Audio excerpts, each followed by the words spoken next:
These latest headlines from ABC15 are sponsored by Lerner and Rowe Injury Attorneys. One call, that's all. I'm Faye Fredericks with your top stories from ABC15 Arizona.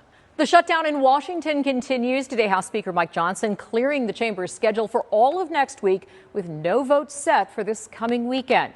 A vote on a short-term funding bill failed in the Senate this morning. At this point, it's unclear if negotiations are underway at all.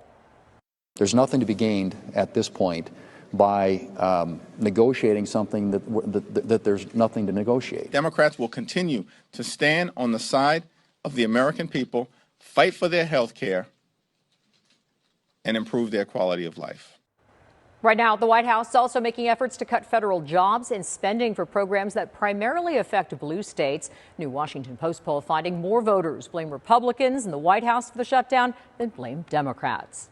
This week, Arizona Senator Ruben Gallego is looking for more clarity on a recently announced deal with Pfizer that the White House says will lower drug prices. In a letter to Pfizer's CEO, Gallego says that since the deal was announced, neither the administration nor Pfizer has disclosed which drugs are covered, what prices have been agreed to, or how patients will benefit. The lack of transparency surrounding this arrangement raises serious concern, he said. When the deal was announced, the White House said Pfizer will give the U.S. most favored nation pricing and launch the online purchasing platform TrumpRx.gov. ABC15 also following up on a spike in police shootings in Phoenix, 8 in just 6 weeks, including 2 in the last 48 hours. These latest incidents coming just after the new police chief announced actions focused on de-escalation. Among the plans for PD, putting all officers involved in critical incidents through de-escalation training within a month and expanding access to less lethal tools like giving more officers stun guns. Chief Matt Giordano saying at one of the officer-involved shooting scenes, he hears the community concerns on the number of shootings since he's been sworn in. I am committed to continuing our training in crisis intervention, less lethal options, distance and cover, to hopefully resolve situations like this in a peaceful, safe manner to make sure people get the help they need. We posted the chief's full statement on how he plans to reduce use of force at ABC15.com. To the UK, and a shocking admission from police in Manchester in the wake of that deadly synagogue attack. The department announcing today that one of the people killed in the chaos was mistakenly shot dead by police. They say they made that realization after discovering the suspect in the attack was only armed with a knife. Another bystander there also shot. They're recovering in the hospital. It's the Phoenix Mercury versus everybody. The WNBA finals get underway tonight as the Merc take on the Las Vegas Aces. Ahead of tonight's game one, our Nick Saletti sitting down with Mercury team president Vince Kozar to talk about what this journey's been like. He says the X Factor, all of us Mercury fans, continue to make all the difference.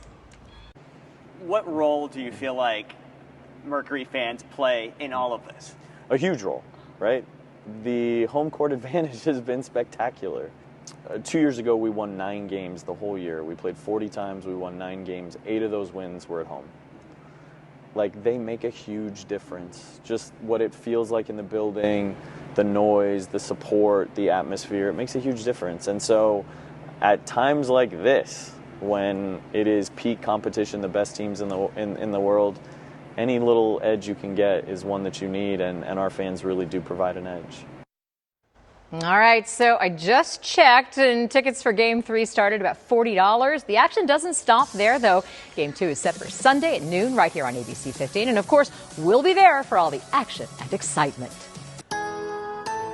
The weekend is here, and we are finally going to cool down those temperatures as we head into the weekend. After dealing with some triple digits the last couple of days, we're talking about a high of 90 degrees on Saturday with clear skies, and we'll see a high on Sunday of 91. Overnights are going to be nice and cool. Most parts of the valley are going to be sitting in the mid to the upper 60s for some overnight lows. So great to get outside and go to all of the events we have around the valley. Even around the state, we are cooling down. We're talking about a high of 65 in Flagstaff heading into tomorrow, 72 in Prescott, 74 in Payson, 78 in Sedona, 71 for Show Low, 82 for Globe, and 86 for Bullhead City. So the extended forecast, yes, we're nice and dry. Overnights are cool. It is a gradual warm up as we head through the rest of the week.